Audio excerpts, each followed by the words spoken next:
Hi friends मोर fast mini blog को आपण मानक स्वागत। आज हूँ संडे तो से सका माछ आसाला माछ देखिए मत पखाड़ खावा बहुत इच्छा से माछ भाजीदेली ता सहित अंत आसाला अंत को भी भाजीदेली भाजिक चटनी करदेली।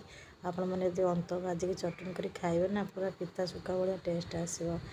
तापर मो खाई सारापर आसिली तरकारी प्रस्तुत कर आलू काटिदेली माछ भजा होता कड़े तेल पकईदेली तादे पंचफुटण पकईकरी पंचफुटण पूरा ठोठा फुटला से मो आलू को पकई भाजीदेली।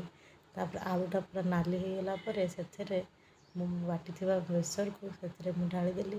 तापर बेसरटा को भलसे गोलेदेला जेहेतु बेसर अच्छे तो बेसी कषा हेनी से लुण हलदी पकईकरी टे भल कषीदेली बास्ना जावाई तादे मु पानी देदेली।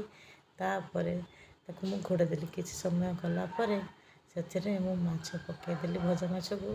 तापर तरकारी मोर रेडी होगला। रेडी होगापर मु आउ देखिकी संभाली पारे चलिली खावाई। एवं देखिए मु माछ तरकारी भात नहीं बसी जाइए खाए आउ रही चलिए खाइबी। आपण मन जब वीडियोटी भल लगी ताले मो चैनल को लाइक सब्सक्राइब एंड शेयर भी करेंगे।